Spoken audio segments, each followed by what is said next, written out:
Let's talk content marketing. You're a voice actor. You're an entrepreneur. You're a VOPRENEUR. Welcome to the Everyday VOPRENEUR podcast, your guide through the business of voiceover. Having your voiceover demos easily playable and downloadable on your website is essential. The VoiceSam player lets you do that across any device and browser. There are also options for adding play buttons in your email signature, tracking your listens, and even putting videos in your demo player. Sign up now at voicesam.com/MarkScott and receive an instant $25 credit. For full details and to claim this offer, visit voicesam.com/MarkScott. The VOPRENEUR podcast. Hey, it doesn't suck. Not as funny as Conan. Not as cute as Seth Meyers. Not as smart as Colbert. But he's one of us, and that counts for something.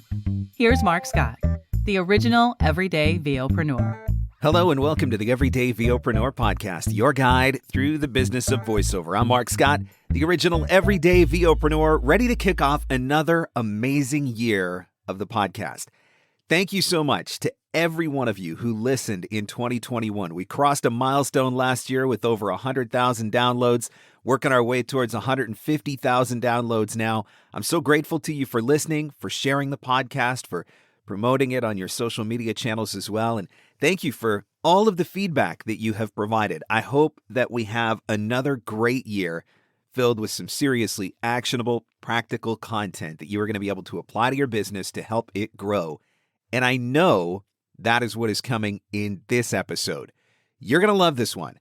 We're talking about content marketing, and maybe you understand the term content marketing, or maybe that sounds like something that you've never heard of and you don't really know what it means, but I can assure you that if you have any form of social media whatsoever, or even a website, then at least on a basic level, you are a content marketer.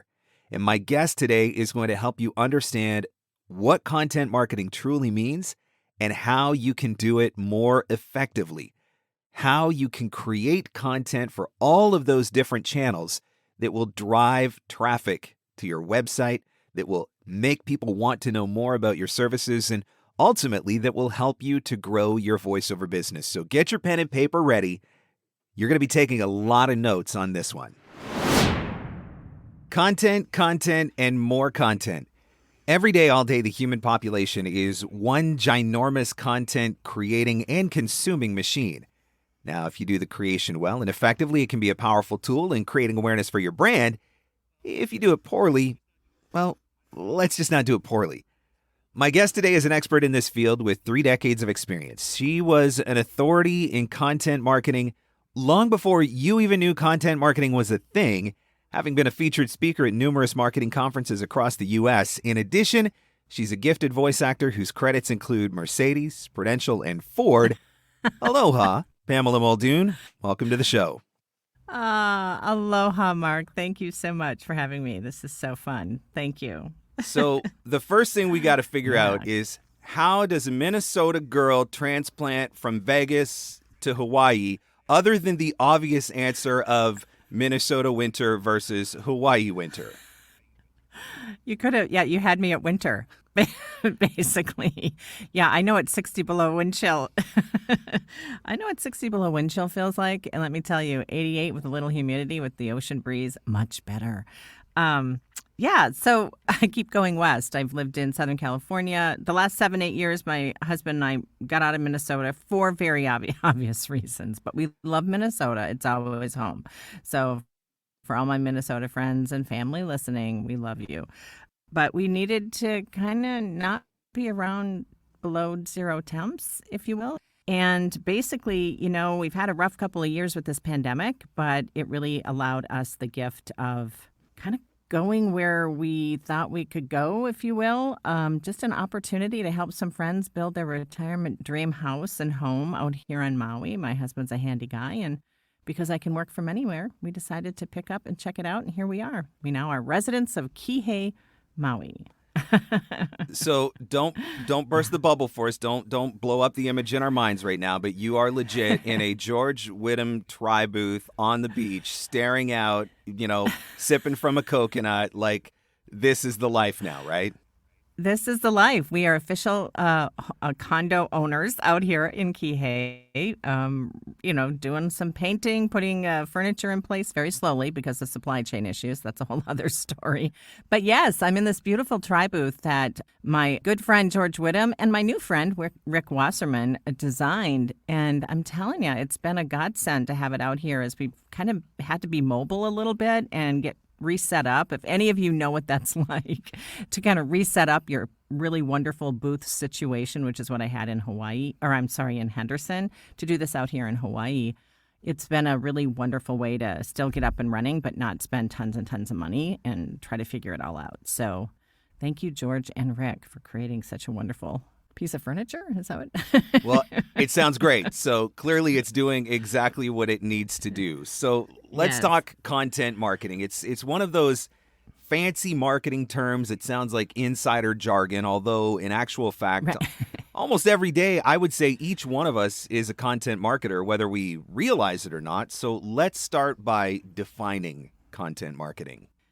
Yeah, you're absolutely right, Mark. We all do, whether, it's a tweet on Twitter, a Facebook post, a LinkedIn post, a video we do for a client, anytime we write a blog, any of these, elements that we throw out on the interweb, and then even some, off interweb as well. But for the most part, it's internet related, is basically content. The biggest difference when we talk about content marketing is that we're doing it with the intent for someone to engage with the content for the purpose of selling a product or service, right? There's a marketing intention. Now, that doesn't mean we're talking about our product in every piece of content, but behind the scenes, we're creating content, such as this podcast, to raise awareness, to raise audience, to raise engagement that has a dotted line to hopefully a product or service sale at the end. Establishing an audience, building relationships, getting people to generating awareness, right? So we've got, like you said, podcasting, what we're doing right now, blogging, vlogging, TikTok, Instagram, LinkedIn, YouTube. There's a lot of different options out there. So what advice do you have for the voice actor who's trying to figure out how to pick and choose a platform? Ooh, everything that I teach or speak about when it comes to content always starts with your audience. Everything. Whether you're choosing the type of content you want to produce, such as a podcast or a video or something in written text, to where you promote it and push it out, which could be channel or platform, right? So it's all about the audience. Now, here we are in the tail end into 2021, 2022. I can't believe I'm saying, years that we grew up with as Skynet years, I call them at this point. But what we're finding is that most audiences gravitate to all of the platforms that we have at our fingertips. But the more we understand our specific audience and how they, if you will, ingest content, we can choose our platforms accordingly. So, of course, business to business, when it comes to a social media platform, for example, we tend to lean on LinkedIn because it's a business to business platform. But that doesn't mean that creating some videos on TikTok wouldn't also be a good idea, because our audience is also younger than some of us, and they're moving towards different ways to ingest content. So it all comes back to your audience. How do they want to get their information, and what do they normally as an audience want to spend time on, or how do they intake what they are either reading, listening to, or watching? That brings up an interesting point because, starting with the audience, that makes sense, but sometimes I think we're really general. So, well, I want to reach out to instructional designers because I'm interested in working in e-learning, and so there's a lot of instructional designers on LinkedIn, so that makes the most sense. But that's thinking in the general sense of instructional designers, but it's not thinking in the broader demographic sense, because who's to say that there's not a younger generation of instructional designers that aren't spending a lot of time on TikTok and consuming content on TikTok, right? So it does make it a little bit more of a strategy that needs to be thought out, I suppose. It's not just as simple as saying, I want to target video producers. Well, great. What video producers and where are those video producers hanging out, right? Absolutely. And the reason I bring up this point is because, content marketing as an industry and discipline has only been around for about 15 years, somewhere in that 13 to 15 year range. We've been doing it for decades and decades. It just wasn't defined as an industry until about 15 years ago. And one of the things that kind of kicked off 15 years ago was this conversation around generational marketing, because it was the first time that we had up to, in some cases, 5 generations inside of an organization, right? From the silent generation all the way down to what was then considered just millennial as the young end. Fast forward now 10, 15 years later, our millennials are the managers. They're the hiring folks. They're the directors inside the company. So, and our Gen Zs are coming up behind them as high school into college, right? So we have to be very aware, and they're also all digital natives. The millennials are the first ones who are digital natives. So they've helped define a lot of what we experience today in terms of Snapchat and TikTok, for example, the social platforms, but then even why video is exploded and why podcasting is exploding. A lot of that has to do with the generational conversations that have been happening over the last 10 years, how they like to take information in, and they want it easy, short, sweet, succinct, pliable, just on the go, all of that. And we have to embrace that. It doesn't mean that's a generality, of course. There's always specific elements to content that we have to consider. But that generational conversation, who's buying our product, who's buying our service, more than likely you're probably talking to a lot of millennials right now. And that's something that you've got to take into consideration. I mean, I talk about TikTok, and I'm like, no, I'm an old fart. There's no place for me on TikTok. Like, I know. I wouldn't even know where to begin. But I also can't ignore the fact that there's a very large potential buyer pool, or a very large pool of potential decision makers that are using that platform. And so it's things that we need to take into consideration. I know you said digital native, which is, I've never heard that term, but it makes total sense. But I mean, in essence, we're saying these are a group of people who have grown up not knowing life without social media. So they very much revolve around social media. So when you get to people who are our age, who, we were there when social media came in, but we knew life pre-social media, sometimes it's really easy for us to just try to want to avoid social media, right? I have that. I see that when I'm doing my coaching. There's almost like an age cutoff of after a certain age where people are like, I don't want to Twitter, I don't want to do this or do that or the other thing. And you can choose to do that, but yes, you have to understand that if you want to get in front of a certain amount of buyers, which is becoming a larger percentage of the buyers, social media, content marketing, all of this sort of stuff, it really kind of should be part of your strategy. Is that fair to say? Absolutely. It really has to be. I think the number one rule that we have to embrace is that it's not about us. It is all about them. If you really want to engage using content marketing and social media marketing, your first rule of thumb is get to know your audience really, really well.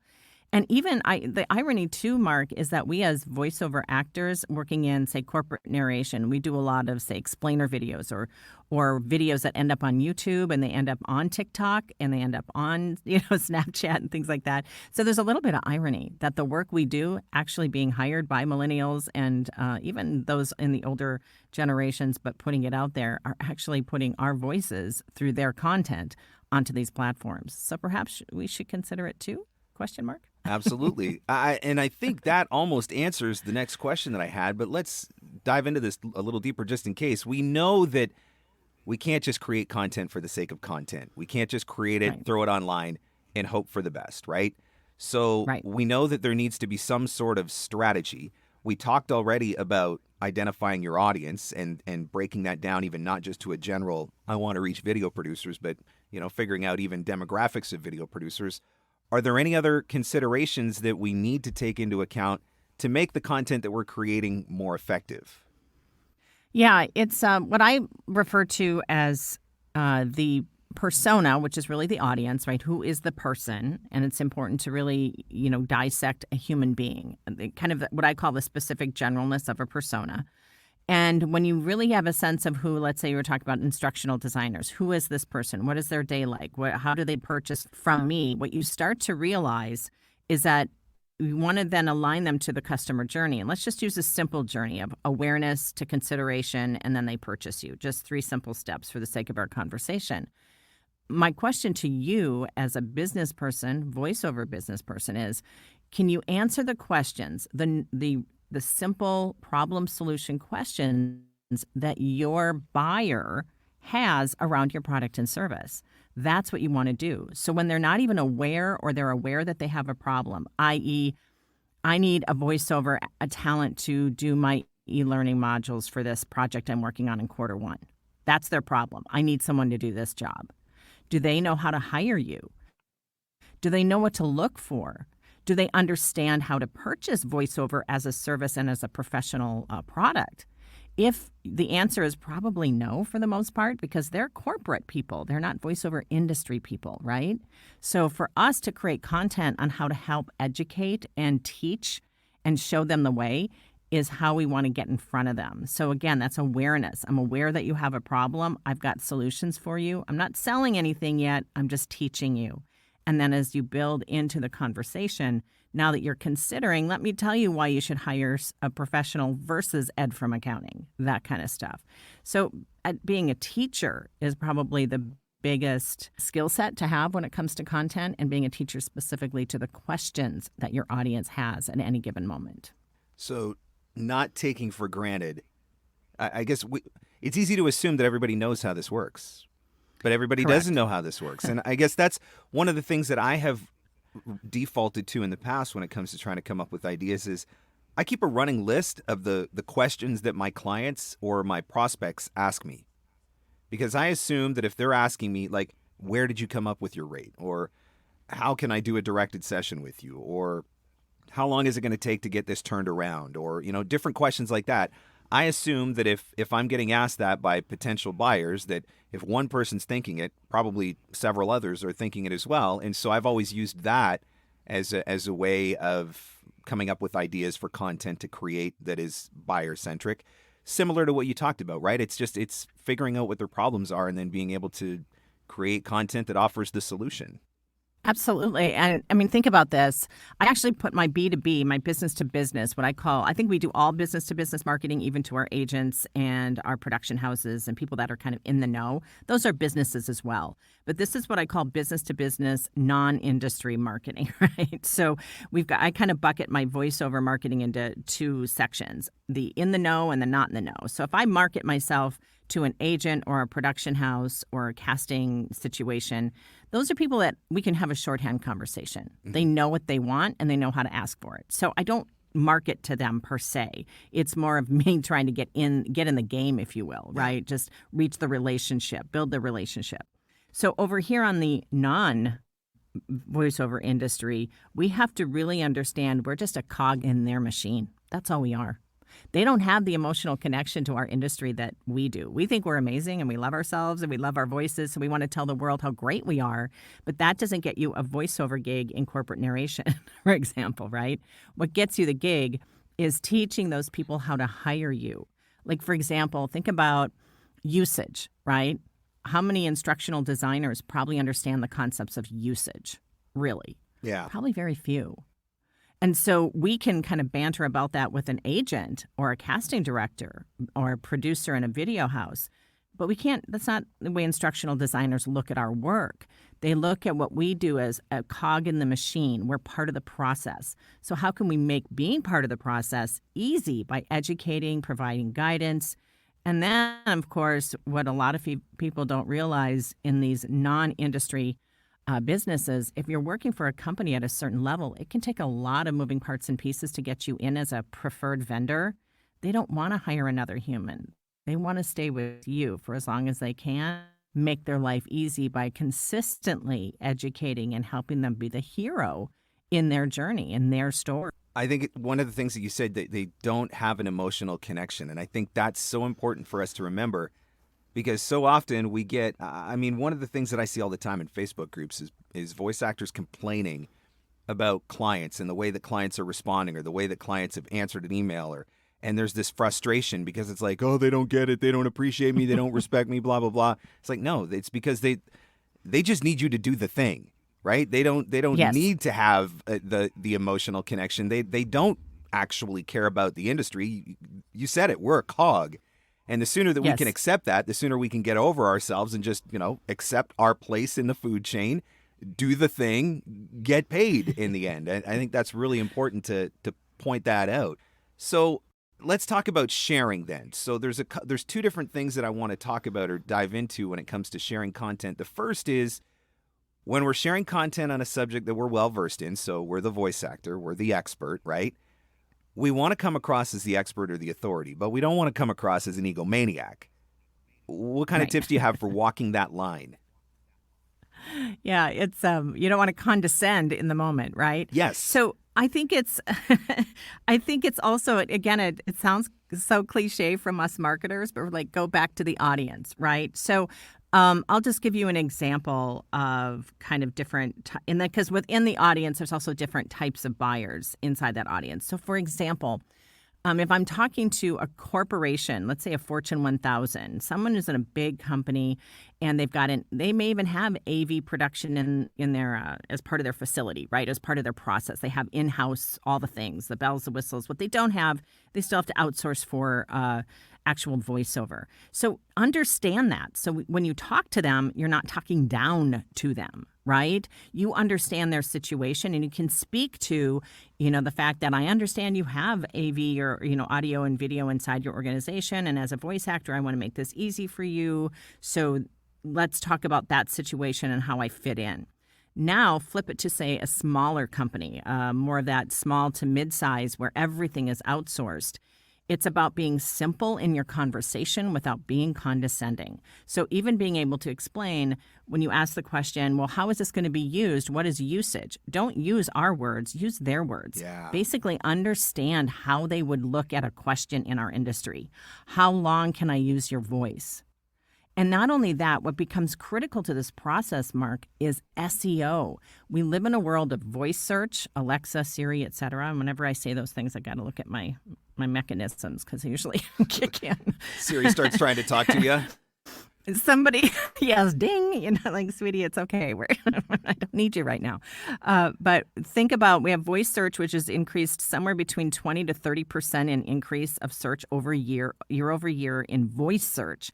And how do we talk about a question? We simply say, I need a voice for my project. Where do I find a good female voice?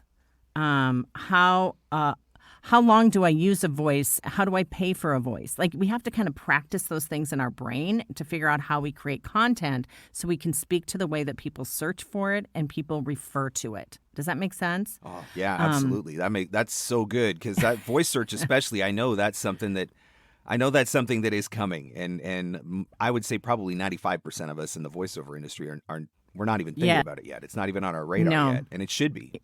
It really should be. And I mean, the very simplest way to even get a sense of, well, how are people searching for me? I mean, I could probably do a whole session on how to create, content-driven SEO. But at the end of the day, there's, on Google, which is 70% of the international browser market, by the way. So in Google, there's a section on page 1, right? Most of the top of page 1 is all ad-driven. You and I, Mark, do not have the budgets that our counterparts pay to get that placement. Yep. We don't have it. So we have to rely on organic search 100%. We don't have a choice. So if we're going to play into this content game, the better content will win out. It won't necessarily win out on, the ad placement, but it will win out in just the fact that the more we write, create our content, and when I say write, even audio needs to have some kind of text with it because it still doesn't quite, catch up to SEO and 2021 standards. But the more that we write towards how people speak and how they type, we are going to win. The algorithms are matching the content play here. So on page 1, there's also a section on Google that says people, I think people also ask or people ask, right? Yep. Pay attention to those. Because those are the top ways that people are typing into the search engines or doing voice search to ask questions about your industry. That's so and good. the way that you get there is by answering. And 9 times out of 10, it's very simple. It's very simple. And we tend to overcomplicate because we think we have a sexy industry, right? It's super sexy. So, but guess what? You're a cog in the machine. Sorry to burst your bubble, guys. I love the way you mentioned about usage in particular, when we're talking about just trying to recognize where our buyers are at, what they know, what they don't know, coming across as that expert without being condescending. Usage is one of those areas where voice actors tend to get really nasty and condescending. And Right. I mention it all the time. You're assuming that they understand, and they don't. It's like when you see a casting that talks about in perpetuity, I was like, I bet you 8 out of 10 people, if you ask them about perpetuity, they wouldn't even be able to tell you what it means. They're just throwing it in there because it's language that they read somewhere that they thought sounded good. And so they thought that's, well, that probably just needs to be in there. And so they don't understand that they're literally asking to use our voice for all of eternity and the entire free world and the galaxies around it and all that sort of stuff.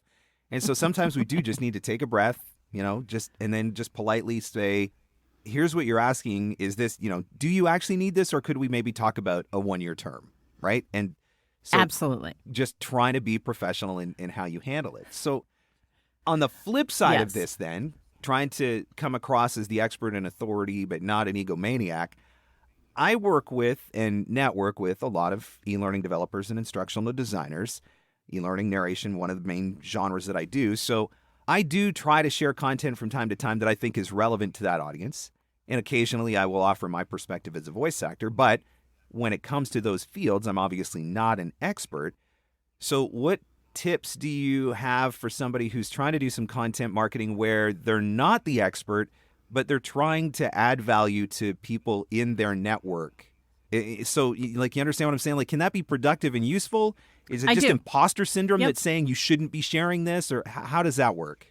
No, it's a great question. And I always equate everything we do online to just being human, right? So, if we want to be helpful, first of all, take on the mantle of I'm going to be as useful and helpful to my audience as I possibly can. If you live and breathe that every day, you will already be one step ahead of your counterparts, because that means that you're not selling your services. You're just sharing good quality information.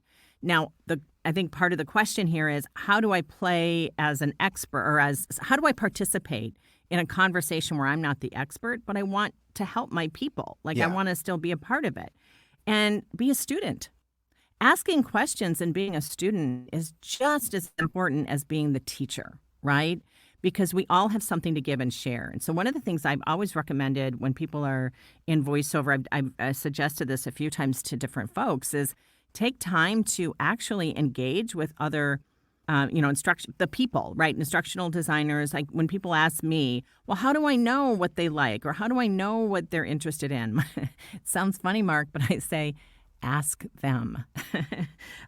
It's literally, if you can get, I always like the idea of, if I could get 10 people in this industry and buy them a cup of coffee for a 30-minute Zoom conversation and just ask them a few things of advice. Most people love to give advice. Most, not everybody.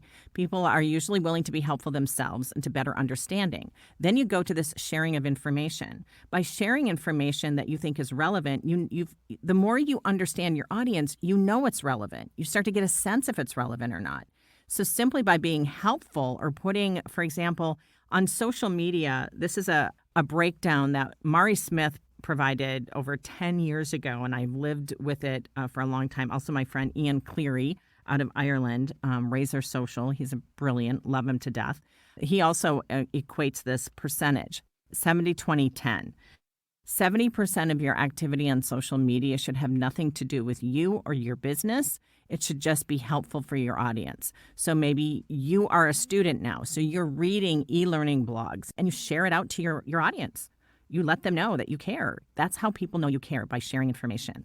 20% is then educating on your own products and services. What does usage mean? How can, voiceover increase your engagement versus AI, that kind of thing. And then 10%, guess what, Mark? 10% is you, right? Which is going to blow a lot of people's minds, because they're like, a lot of people are doing 70% about me and 10% about everybody else. Yes. Become a student of the industry you want to really connect with. My adage, my axiom, my mantra for the last how many years, the more focused you are, the more money you make. So for many of us, we have a lot of different genres we want to participate in, but the more we understand where our sweet spots are in terms of our gift of voice, as well as the way we use our time. So I'm like you, Mark, where I do a lot of corporate narration, e-learning work, also because it's a self-directed genre for the most part, right? There isn't as much directed session involved, which allows for more flexibility in my personal life, which I really need right now. But the reason I say that is because I've become a student of the buyer, right? I've become a student of e-learning. I didn't wake up one day and just know all this stuff. I had to figure out, if I'm a director of training and development, what do I care about? What organizations do I follow? What blogs or online resources can I also connect with so I can learn about them? And, the more you put that out there, you're going to get their attention. If you start focusing on just you, guess what? I'm going to burst another bubble, Mark. I know it. They don't care. Hallelujah. They just don't care. How many amazing voiceover actors are there on the planet? Truly wonderful, talented people, right? If we get wrapped up in telling everybody how wonderful we are, we actually lose the opportunity to build connection, relationship, and subsequently educate and then become a valuable resource. And if you follow that rule versus it's all about me, you will go much further in, especially in the true B2B non-voiceover industries, for sure. I love the idea of asking questions for two reasons. One, I mean, we all know that everybody's favorite subject is to talk about is themselves. And so if you ask questions that give them the opportunity to talk about themselves, and especially something that they're an expert in, they're probably going to talk to you. So that in and of itself is of value. But if you ask the right questions, they're going to tell you exactly how to market to them, because they're going to by asking the questions, you're going to identify the problems that they need solutions to, which is going to help you to figure out how to create the right kind of content, which is absolutely genius. I love the 70-20-10 thing too. I'm definitely making a note of that. I think that's going to blow a lot of people's And that's minds. old school. Yeah. That is social old school. Like, I'm talking 2011 learning. Like this. So, I'm kind of, we joke about aging before, but I joke that I'm the person coming into these content conferences with the walker and the yellow tennis balls on the on the legs. That's me. Well, you know what? The 70-20-10 thing leads perfectly into the next question that I wanted, which was, there is a belief or a myth that to be effective for marketing, all of our content needs to be about voiceover, right? We assume that we just need to constantly be telling people or helping people realize that we are a voice actor.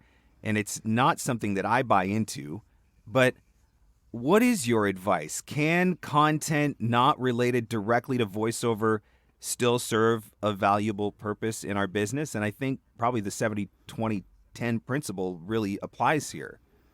Absolutely. In that 70%, remember, we're not talking to just a static 1 degree, flat surface here. We're talking to a 3-dimensional human who went through the pandemic, who's working from home, perhaps for the first time in their life. They've got 3 toddlers at home under the age of, 5 or 6 or whatever, toddlers and young people. They're working from home in their living room and their kitchen because they're usually going to a corporate office. What would it mean for you to show empathy? What would it mean for you to show that you have been also learning how to, as someone who's worked from home, I can give you some suggestions on how to navigate that. I also had to move from corporate to work from home 5 years ago when I decided to become a voiceover actor. There are things that are the human connection that connect us even more so than just simply our jobs. And it's important to remember that at the end of the day, we're all just in the same human experience, and we're providing information that this person eventually needs, but the way we connect is always emotional. We say in marketing, stories sell, right? Well, let's not forget that. The story of a human, of a 3-dimensional person, is whatever we're dealing with as well, but from their vantage point. So don't ignore it. Embrace it and become someone, as my friend Bob Berg likes to say, you got to know, like, and trust me first. Yeah. And I think that's so key. I think that sometimes we forget that really, and I've said it for years, so much of marketing is just about building relationships. And part of the way you build a relationship is by getting to know someone on a more personal level and giving them the opportunity to get to know you. And I mean, I think back to some of the most effective content that I've shared in the last couple of years, like hands down, the best, the most viewed and reacted to and commented on piece of content I've ever shared in my life was a picture of me and my baby in my booth. And I didn't say anything about voiceover or whatever, right? But like that blew up. That was just human, right? The best email that I sent in the pandemic was, I think I sent it in May of last year, and the subject line was "Don't judge my Netflix." And I talked about 5 shows that I was watching on the streaming services right now, and it was kind of a funny tongue-in-cheek sort of thing. But just about everybody I sent that to responded because they were all sitting at home doing the exact same thing, watching Netflix, right? Or we weren't talking about voiceover. I wasn't trying to sell them voiceover. I was just relating to what was happening in the moment, making that human connection.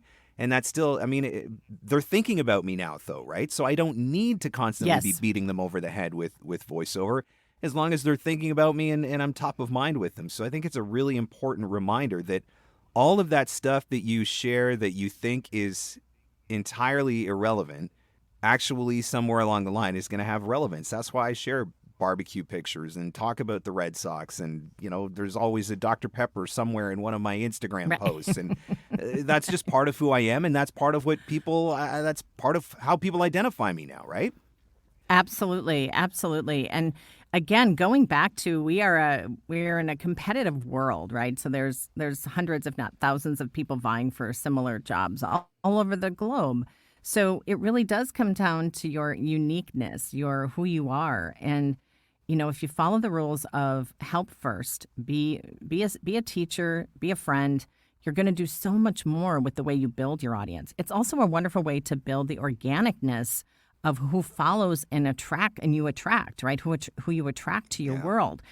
Because again, going back to just let's talk about the data and the search and all of that, we don't have the budgets. I don't think there's a single voiceover talent in the history of this entire nation or world that has the budget to compete with the companies that are paying for slots 1, 2, and 3. Mm-hmm. Those are millions of dollars, by the way, that they're paying for that slot. So how do we do that? We do that by being ourselves and being a good teacher and a good community member. And at the end of the day, you're also sharing a little bit about you, of the human experience. That's always going to be a little bit more interesting than someone who's just constantly talking about themselves. It's just a really important thing to remember. At the end of the day, we're all just people trying to get through the day, trying to get through the week, trying to do our jobs. And when we're doing B2B marketing, that is especially true of the non-voiceover folks. Help them get through their jobs. If you think of that director of training and development as a hero in the journey, think about Star Wars, right? We've got a hero in the Star Wars. This is a classic storyline.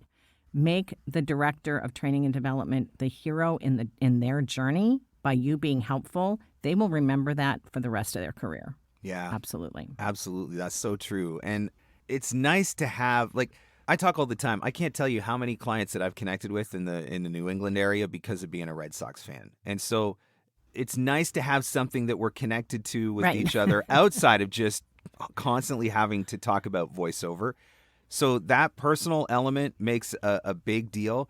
But then just being a champion, right? I mean, I think back, I had an interaction with an e-learning company not that long ago. And the guy that I was dealing with desperately wanted to hire a voice actor to do this work. They had hundreds of hours of content to create. But the people on his team were like, nope, we can just do it internally. And so he was trying to figure out, how do I sell them on this idea? And so I said, well, why don't you present it that, look, your team, they've got to create the content and voice the content, which is why you've got such a backlog. So if you explain to them that by giving the voicing to somebody else, it frees them up to do the one thing that they do best and that nobody else can do, we can actually increase your productivity, which is actually going to make you money in the long run. And when I presented it from that perspective, he's like, oh my gosh, that's genius. And so that is the way that that's the way that he took it to them.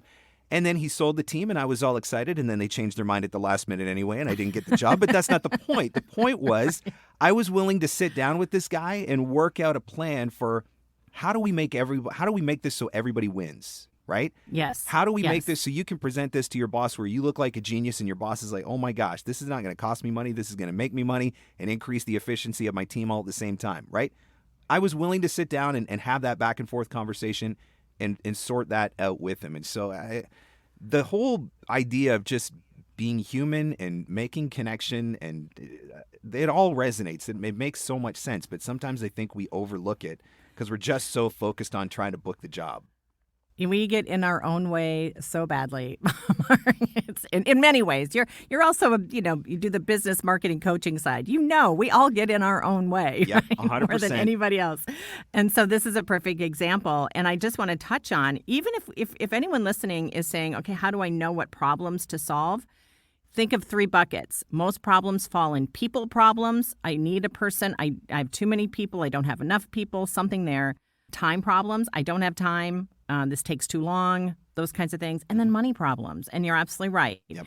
I don't have the money, or I can save money if I do it differently, which then, of course, gives me more budget somewhere else. So those are good 3 buckets to kind of think about when you're thinking of how can I write or talk about problems in the industry that I'm trying to get into. That's really smart sure. because, I mean, it sounds very general, but yeah, you're right. Probably 90% of the stuff that you're going to come into is going to fall into one of those 3 buckets. Makes so much sense.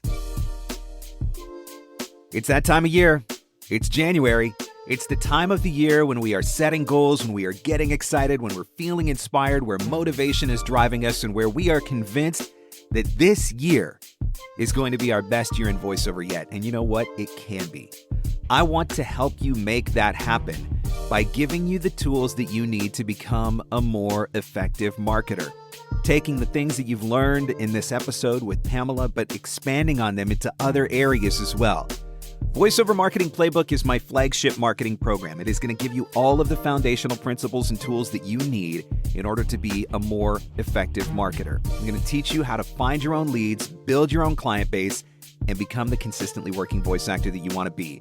VoiceOver Marketing Playbook, about a 6-hour video course that you can watch at your leisure. You can also watch it as often as you would like. Revisit it in 3 months, in 6 months. Revisit it every year if you want. You'll always have access. Playbook is available now, January 5th through the 14th, 2022, and you can get all of the details for signing up at voiceovermarketingplaybook.com. That's voiceovermarketingplaybook.com. Now, back to our show. In a perfect world, we would map out a calendar for the entire year. We'd know exactly what our strategy was going to be. I know that just in saying that, there's people listening to this episode right now whose butts have just fully puckered because they're like, no, I can't do that. That is too overwhelming. Even quarterly, monthly for some people can stress them out. But what are some specific things that you think that we could be doing to plot out in advance, even just a generalized kind of roadmap? Because I think the number one excuse that I hear from people is I don't know what to post. And so the barrier there is that you don't have any ideas of what to post today. But if you sat down and you kind of mapped out a strategy, then you remove that barrier, right? Yes. You can't say, Yes. I don't know what to post today, because now you have a plan. So whether it's a monthly plan, a quarterly plan, even if it's a weekly plan, what are some things that we can be doing just to kind of plot out so that we have a little bit of a direction and we give ourselves something that we can be accountable to? Yeah. A plan and a process is actually freedom. People don't realize that. The more you plan and process, you actually have freedom to do the work because you're not stressed out over what am I going to do, right? So there's freedom in planning, and that's extremely important for everyone to hear because a lot of folks think that it gets in the way. No, it doesn't. It actually gives you more freedom. And then second around that is just think about a 12-month calendar. The best way to just come at this is what's going on in a calendar year, kind of in a universal level, from holidays to seasonal to just stuff, right? We're recording this, we're moving into the Thanksgiving holiday and then the December holidays, right? So where are people at and what can I talk about just because of seasonality? That's really kind of the first place that we can easily wrap our brains around. Then as you start to think about your specific industries, let's talk about e-learning. What is going on in that industry seasonally? When is there an uptick in learning? When do things slow down? What are events or things that are happening in their industry that I should write about or talk about or at least be aware of? So it's about kind of taking that seasonality approach as a starting point. And then just break it down, give yourself some kind of a thematic process if it's monthly. So if you're doing newsletter monthly, give yourself the ability to plan out a thematic process. Like in January, it's going to be all about starting new, planning, goal setting, whatever it is. And then just kind of create that theme around the majority of your content. And it will save you a lot of time of trying to think of new things for everything, right? Even thinking about those buckets that you talked about, right? The people, the time, the financial. I mean, you could pull a ton of ideas out of just those 3 buckets and then lay that out. Like it could be, you could focus on a bucket each month or something like that, right? Like even little things like that could become part of the plan. Totally. Absolutely. You could even make, if you wanted to make this easy on yourself, let's say you're doing something, you're thinking 12 months into quarters.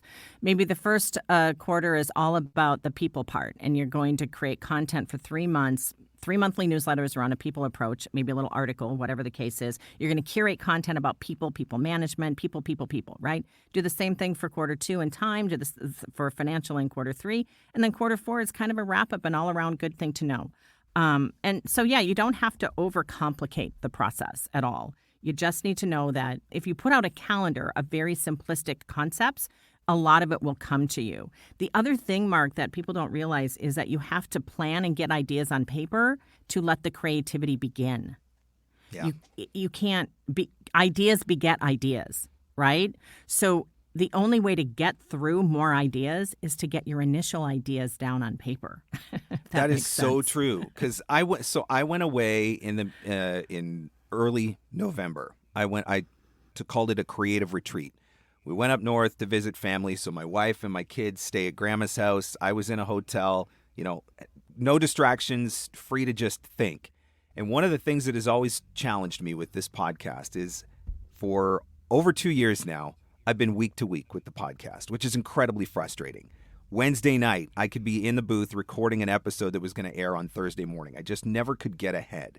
And so one of the objectives that I had set for myself on this creative retreat was I was going to come up with 3 months of topics for the podcast, which seemed impossible because I'd never even come remotely close to that before. But when I sat down in the hotel and I just allowed myself the freedom to just brainstorm it out, within 2 hours, I had something like 16 episodes mapped out as far as topics and potential guests. And like you said, the ideas beget the ideas. Once the first couple were down on paper, all of a sudden the other ones just started to come, and it just made it so much easier. And so where we're using the excuse of I could never come up with that many ideas or I could never plot out a year in advance, if you sit down and just let yourself do it, you might be surprised how easy it ultimately starts to come. Yes. And we know more than we give ourselves credit, to be honest, right? So there's that as well. Once you start, it's amazing how the brain will allow you to just continue to expand on an idea, for sure. Yep. So how do we get past our creative roadblocks, whether they're real or perceived?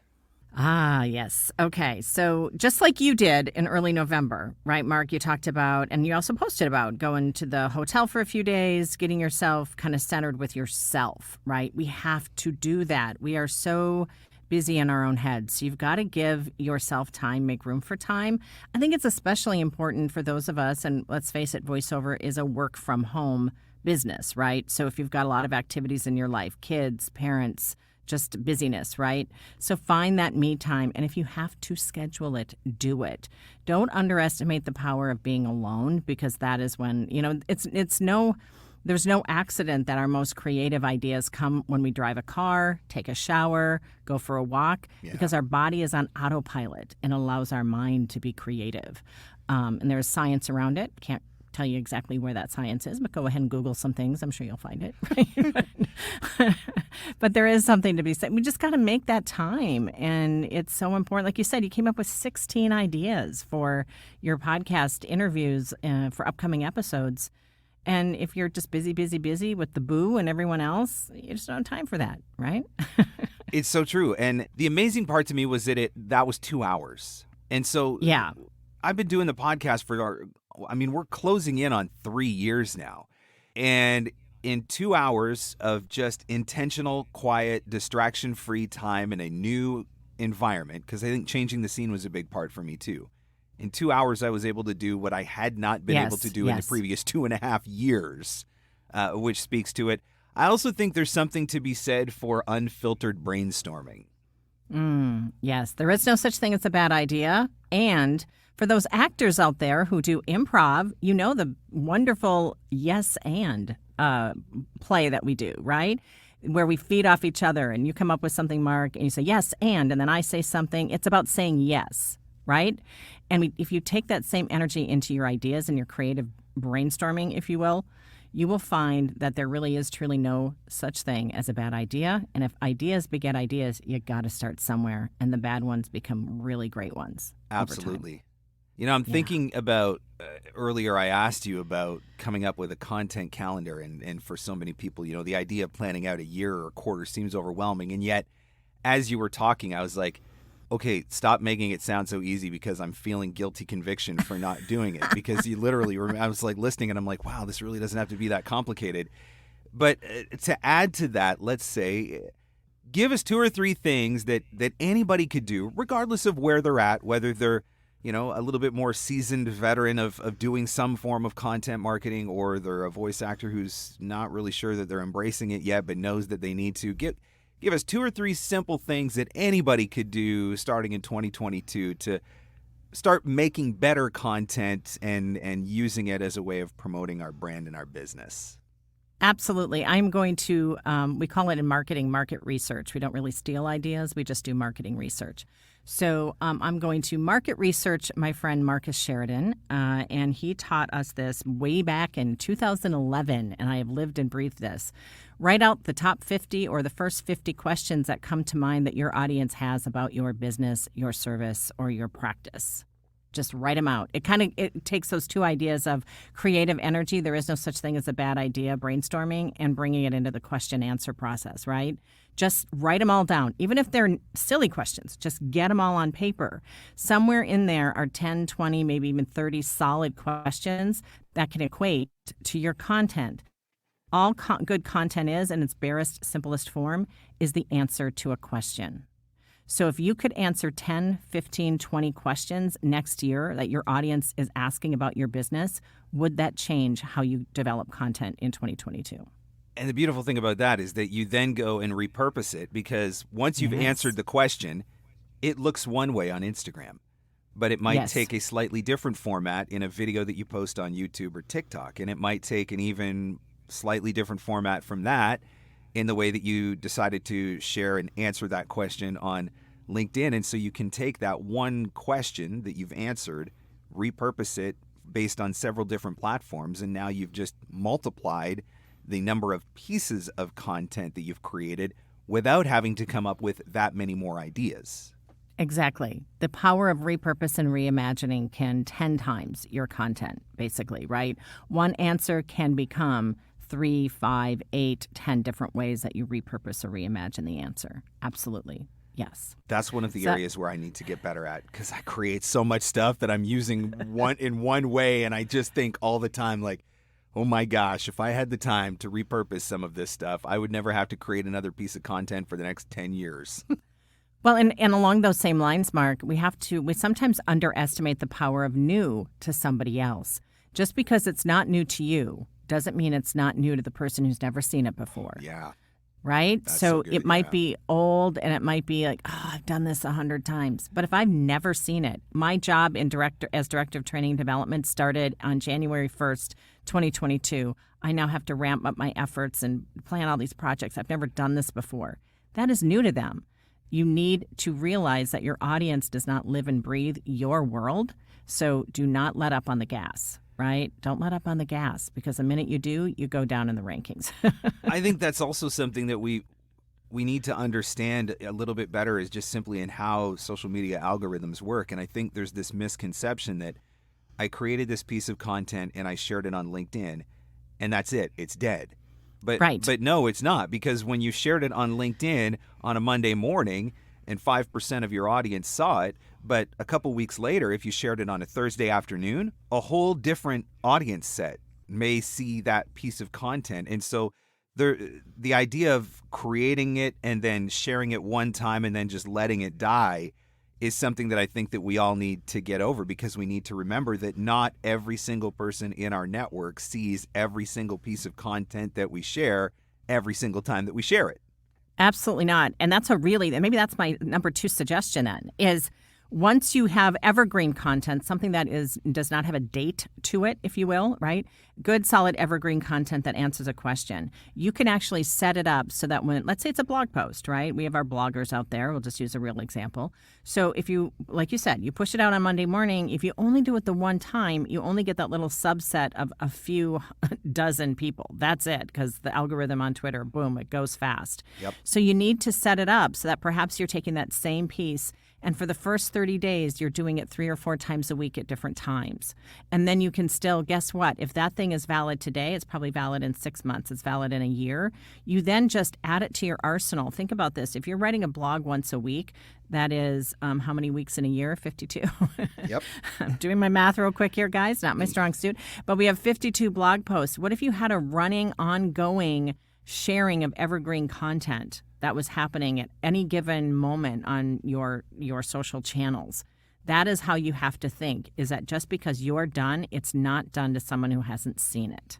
I thought that was going to be the last question, but now you've just given me one more that I'm going to put you on the spot a little bit, because Okay. I'm curious, as somebody who's doing this, creating Yes, sir. all of this content and coming up with all of these plans, do you have a software solution that you prefer or that you think would be good for a voice actor when it comes to being able to schedule some of this stuff out, map some of it out and automate it? I know there's a lot of different social media schedulers out there. Is there one that you like or that you think would be good for us to look into? Yeah, it's always going to depend on your ability to budget, right? I am a big fan of a company called Sprout Social, but they're probably out of the budget of a lot of voice actors just getting going, because they're looking at probably $100 a month, but it has a lot of capability. It pulls in your Google Analytics. It pulls in the ability to curate content through kind of a Feedly RSS. I mean, it just kind of becomes a one-stop shop for a lot of the things. It's when you're serious, and it's got a great user interface, easy to use, and also good data. Now, on the other side of the fence, you've got Buffer, which is the good one, and also Hootsuite's pretty good as well on the less expensive side, right? So you're right, Mark. There's a lot of stuff out there, but at the end of the day, you've got to use what's going to be right for your budget and right for you. That's the one thing that, I've played around with Buffer. I've played around with Hootsuite. I've played around with Planly, with Post Planner. Zoho has a social media scheduler. So there's a few different ones that I've played around with. The one thing that always frustrated me was it was hard to find one that did all the platforms, which was, so then you got to kind of pick and choose which platforms are most important. But I will say that when I was using them, particularly Post Planner, I was a lot better about scheduling things out, because I think part of it was that it gives you that visual of, like, I can look at a map calendar rather for 30 days and kind of plot out, this, and kind of put it all in there. So don't discredit the value that can come from using a tool like that. And don't just look at it as an expense, as in it's going to cost me X. Think of it as an investment, because if it's that one tool that makes you actually start sharing on a more regular and consistent basis, there is going to be a payoff for that in the end. Absolutely. Absolutely. Right on. All right. So you've got a lot. This has been great. I've even got to go back now and I've got to look at, you really ticked me off with the mapping out the year thing. Sorry. You made it sound so easy. I was like, I know. You're even taking away my excuses now. Well, another motto I have is, it's simple. It's just not necessarily easy, because finding time and making time for yourself and all these things kind of fall into that, Got to time manage, or I say personal manage yourself inside of time to make it work. Right? Yes, absolutely. So if somebody wants to find you on social media or get in touch with you to get some questions answered, or I'm guessing maybe you offer some content that might be helpful for us, where can we find you? Yeah, Twitter is at Pamela Muldoon. Pamela Muldoon, if you just actually Google it, you'll find me, right? And so that really helps. LinkedIn is a great way to reach out to me, because I do also work in the content marketing space. I'm a director of content strategy with a company out of Seattle. Plus, I do my voiceover work, and of course, Muldoon Voiceover is all where I do the audio part of my world. But the best way to reach out to me, honestly, is LinkedIn.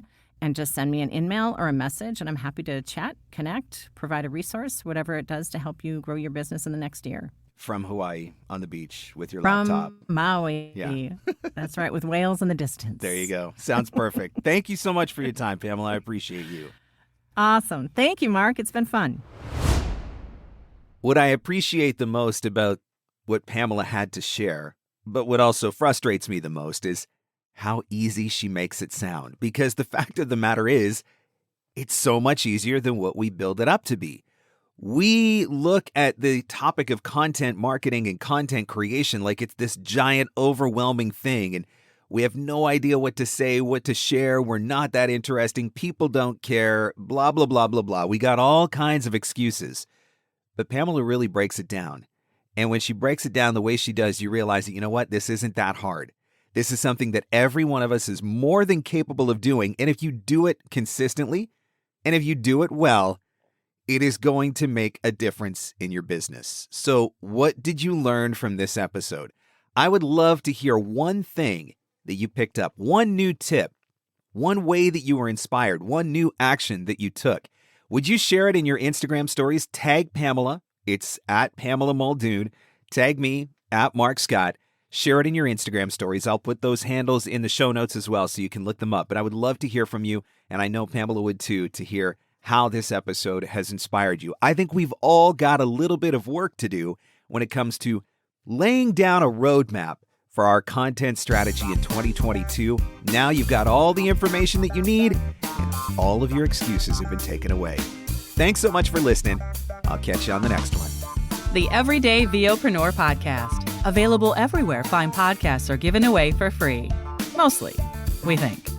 Having your voiceover demos easily playable and downloadable on your website is essential. The VoiceZam player lets you do that across any device and browser. There are also options for adding play buttons in your email signature, tracking your listens, and even putting videos in your demo player. Sign up now at voicezam.com/MarkScott and receive an instant $25 credit. For full details and to claim this offer, visit voicezam.com/MarkScott. And scene. And that's a wrap. Thanks for hanging in. Thanks for hanging out. Want more VOpreneur goodness? Jump online at VOpreneur.com.